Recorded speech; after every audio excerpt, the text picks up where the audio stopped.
Fuji bongkar tabiat asli Dodi Sudrajat setelah sempat dikabari kondisi Gala setelah kecelakaan terjadi.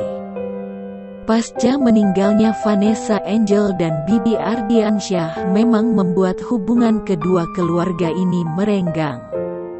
Mulai dari konflik harta warisan hingga hak asuh putra semata wayang Vanessa dan Bibi.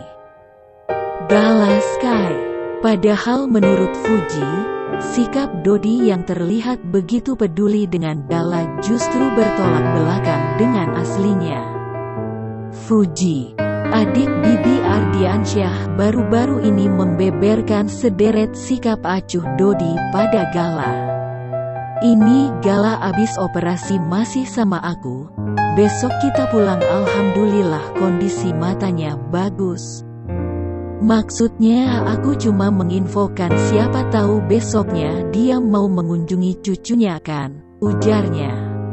Namun sampai 4 hari, Dodi Sudrajat tidak datang ke rumah Vanessa dan Bibi.